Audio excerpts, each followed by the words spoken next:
Episodul trecut din insula dramei totale. 22 de participanți trebuie să petreacă 8 săptămâni chiar aici în această veche tabără de vară. Apoi vor înfrunta judecățile colegilor lor de tabără. E prima provocare, cât de grea poate fi? Eu nu pentru așa ceva am venit.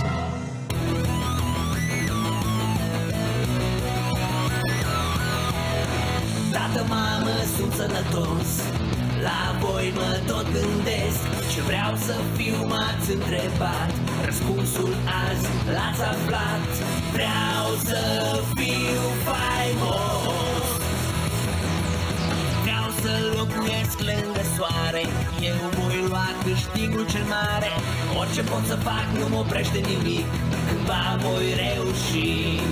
Căci vreau să fiu faimos. Na na na na na na na na na na.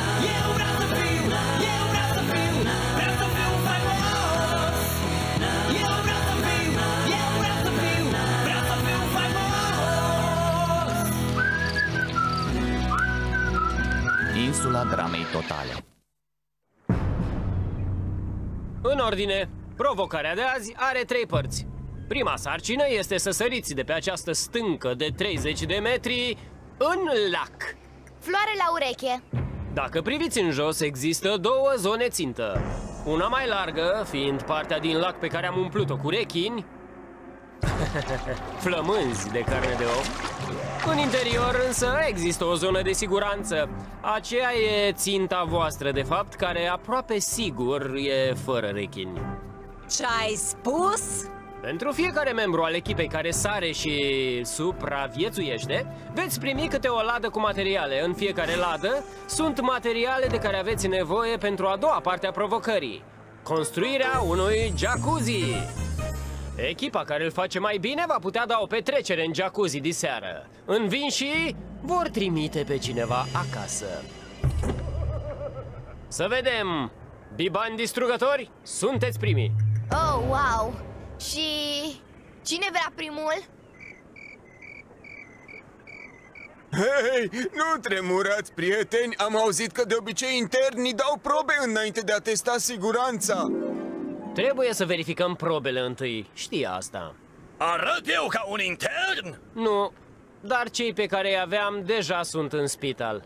Hai, sare acum, găinușo! Nu sunt plătit destul pentru ceea ce fac.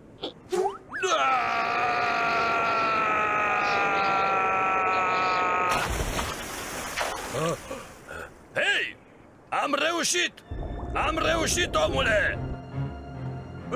Ceva mi-a atins piciorul! Hei, Chris! Ceva nu e în regulă! Jos, băiete! Ei bine, pare în siguranță. Deci, cine-i gata? Întâi doamnele. Bine, merg eu. Nu e mare lucru. O simplă scufundare de pe stâncă într-un cer plin de rechini.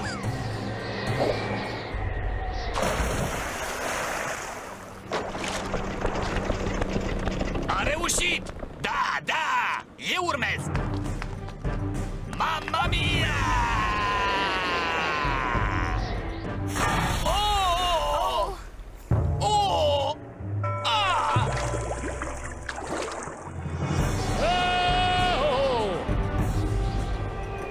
Feriți acolo! Nu, nici vorbă. Eu nu sar. Ai rău de înălțime? Da, am din copilărie. Nu-i nimic, micuțule. Din nefericirea asta te face găinușă și va trebui să porți asta toată ziua. Hei, amice, chiar așa? Iar cărarea găinușelor este pe acolo. Următorul.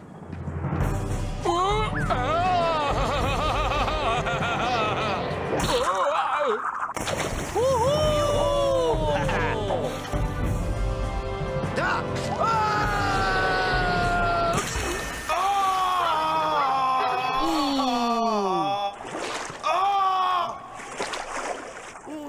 Nu-mi place să văd așa ceva. Scuze, Chris, am o problemă medicală. Ce problemă? Una care mă scutește de sărituri în apă.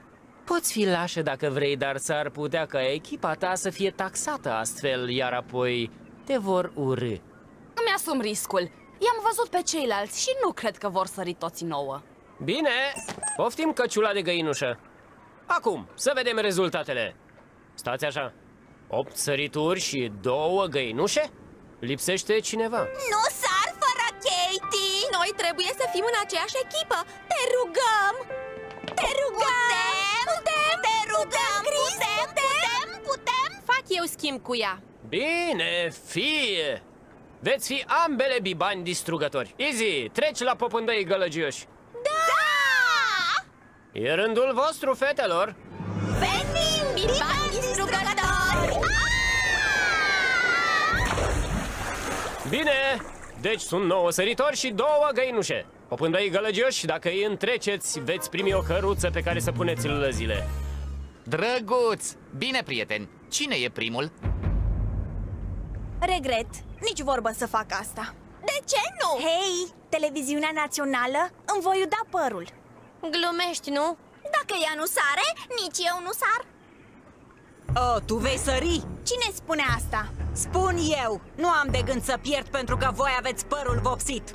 Fetițe răsfățate. Înapoi, fată de cartier cu pantaloni strâmți, rapstar în devenire. Fată de bani gata, codițe de ponei, păpușă Barbie, candidată la rolul de prințesă. Păi, n-ai ce face. Măcar eu sunt cunoscută.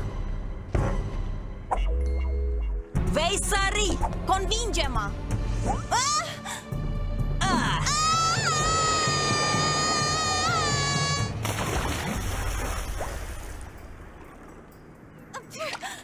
Hei, Lășona, ești terminată. Hei, te-am aruncat în zona de siguranță, nu-i așa? Acum sper să o nimeresc și eu.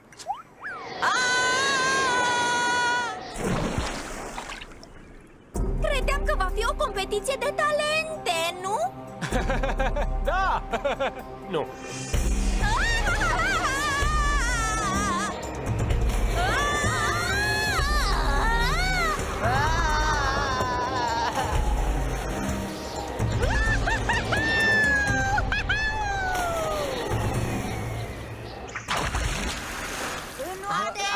Atenție!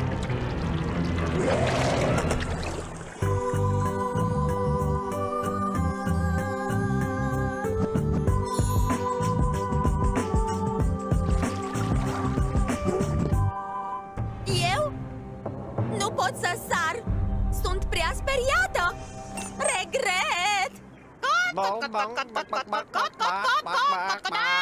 Ce fricoasă e. Nu? Foarte fricoasă. Să-i dăm drumul! Da!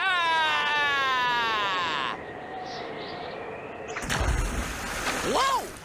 Bine, campionilor, mai este o singură persoană. Aveți mare nevoie de această săritură. Nu te forțăm, amice. Bine, te forțăm! Haide, Sari, Owen! Haide, sari! Haide! Sari odată, Doamne!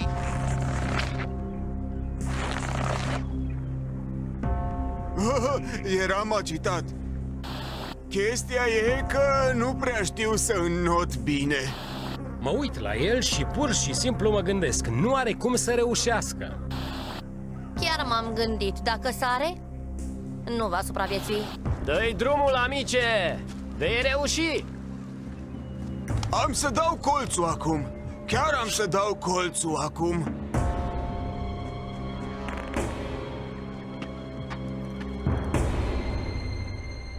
Hai, uriașule!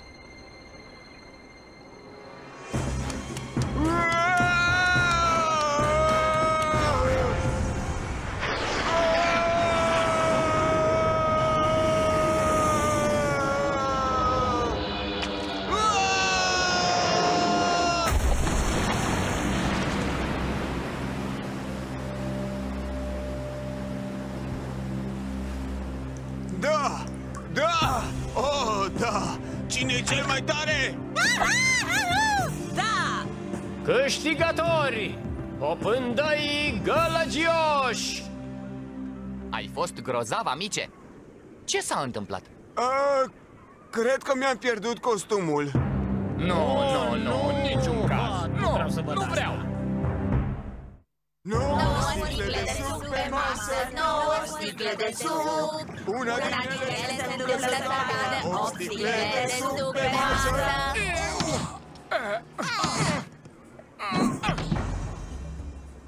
Au! Mi-a intrat o așchie.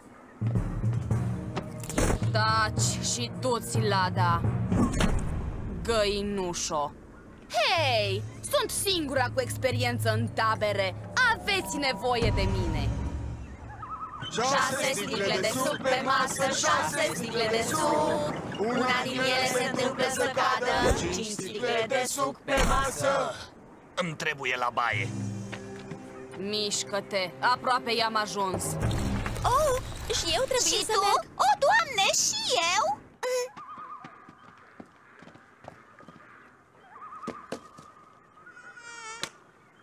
Au! Cred că m-a mușcat ceva. 4 sticle de suc pe masă. Hei, priviți! Suntem în tabără! N-a fost greu deloc. M-a surprins plăcut. E mai bine? Da? Putem merge acum. Cred că mi se umflă ochiul. Mă mănâncă ceva pe tine, nu? Chiar rău! Mă mănâncă îngrozitor! Țineți minte, puteți folosi doar dinții ca să deschideți lăzile. A fost ideea mea. Hei, cred că am deschis-o! Au! Au! Am urme pe limbă! Mă mănâncă rău! Acum eu parcă aș arde! Bine, trebuie să mă scarpin! Voi două sunteți cu mult în urmă. Adică cu mult în urmă. Ce s-a întâmplat? Au mâncărimi! Ah, aoleu, ce rău arată! V-ați gemuit cumva când ați fost la baie? Da! Ați observat cumva pe ce fel de plante v-ați așezat? Aveau formă ovală și erau verzi și peste tot! Erau cumva mai mici, de mărimea asta? Voi v-ați așezat în urzici. Oh, nu! Ce ne facem? Ce ne facem? Nu se poate, e grozav!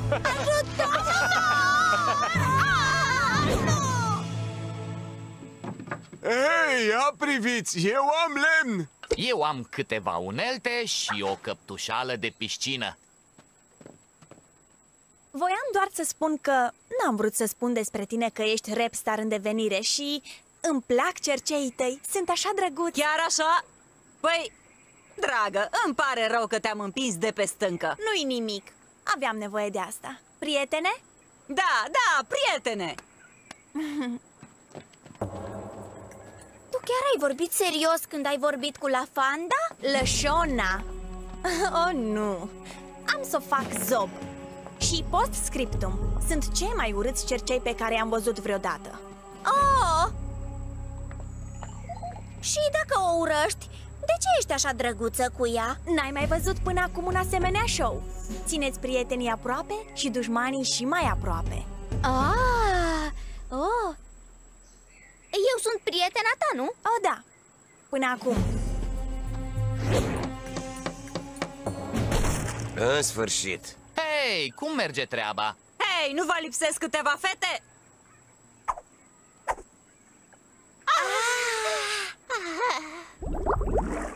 Opa! Au mers să bea ceva. Da, asta dacă vor să bea cu dosul. No steam. Oh, ce-ai pățit la ochi, fato? Nimic, o simplă alergie. Cred că se înrăutățește. Termină, nu vrem ca ei să afle. Bine, prieteni, nu e prea târziu. Vom reuși! Ce e? E cu adevărat scârbos. Bine, ascultați. Avem de făcut un jacuzzi și avem nevoie de un conducător de proiect. Din moment ce am mai multă experiență, mă propun pe mine. Obiecții? De unde începem, Chioaro? Deschideți lăzile. Bridget, găsește-le pe fetele urzicate. Avem nevoie de toată lumea.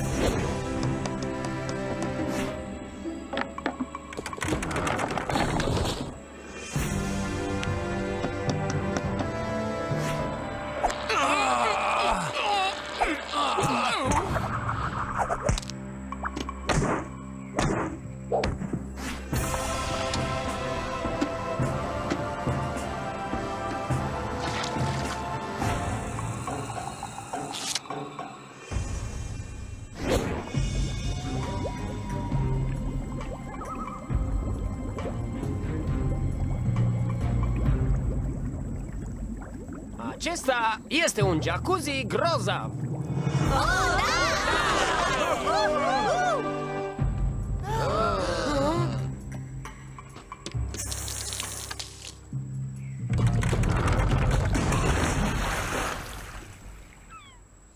Ei bine, avem un câștigător.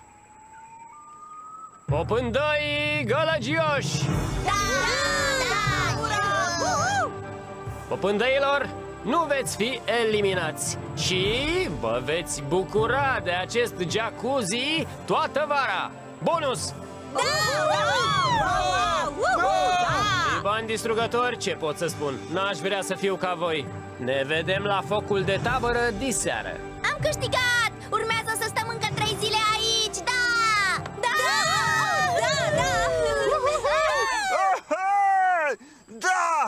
Noi vom rămâne! Noi vom rămâne! Suntem grozavi! Vom câștiga! Și, ce facem acum? Trebuie să ne gândim pe cine să votăm. Wow! Eu zic să fie prințesa sau DJ-ul. Cum? De ce? Deoarece, dacă nu greșesc, voi sunteți singurii care poartă căciul de găini. Și dacă vreodată va trebui să ridicăm un camion, l-aș prefera pe uriaș. Dar aveți nevoie de mine! Doar eu am... Știm! Doar tu ai experiență în tabere. Dar tu pe cine alegi? Ce ziceți de el? Nu! Adică... nu... sare! Nu mai avem sare de masă, din păcate. Hei, el măcar a sărit de pe stâncă, găinușo. Taci! Bine, să ne calmăm. S-a ajuns mult prea departe. M-am săturat de mâncarea asta de spital. Merg să dorm puțin. Nu poți face asta! Încă nu am decis cine pleacă. Eu încă nu pricep de ce am pierdut. La ei sunt 6 fete. Ce vrea să însemne asta? Da, băiețaș de casă, lămurește-ne. Păi, băieții sunt mai tari și mai buni la sport. Oh, nu! Doar nu a spus asta. Tata mi-a spus să am grijă de fete aici, da? Și să le ajut dacă nu fac față. Tot mai crezi că avem nevoie de ajutor? Nu, tocmai... Bine, fetelor, să-l lăsăm în pace. Adică, măcar nu zice că băieții sunt mai deștepți ca fetele. Dar sunt!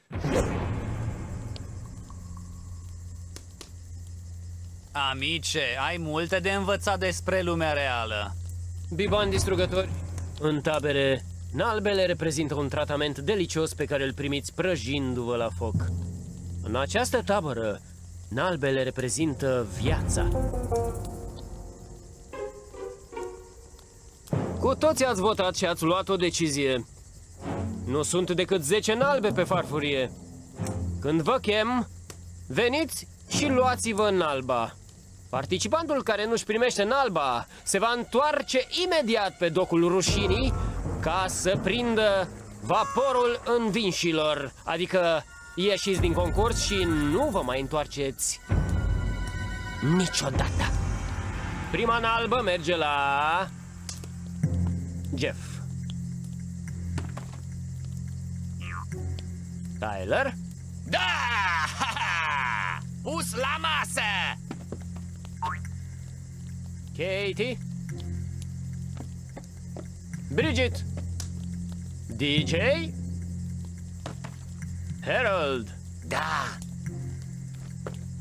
Sadie? Oh, da, mulțumesc, mulțumesc, mulțumesc, mulțumesc! Duncan?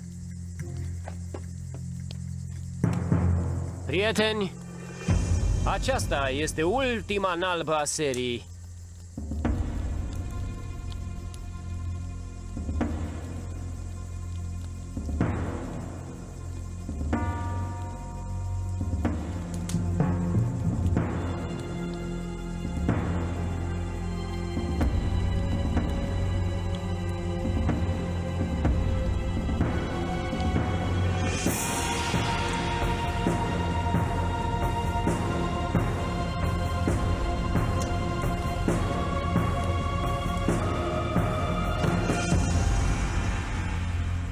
Courtney.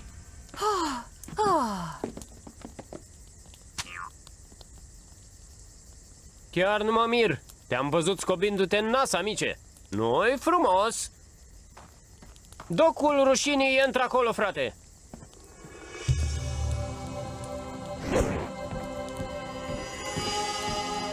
Ceilalți, bucurați-vă de nalbe. Sunteți în siguranță în seara asta. Da, această tabără încă este oribilă. Dar dacă toți sunt aici, cred că voi încerca să câștig. Pentru popândăii gălăgioși! Pentru popândăii gălăgioși! Hai, popândăi! Hai, popândăi! Hai, popândăi! Hai, popândăi! Filmezi acum? Perfect! Să se bucure de mica lor petrecere cât vor, dar eu voi câștiga concursul și nimeni nu mă va opri.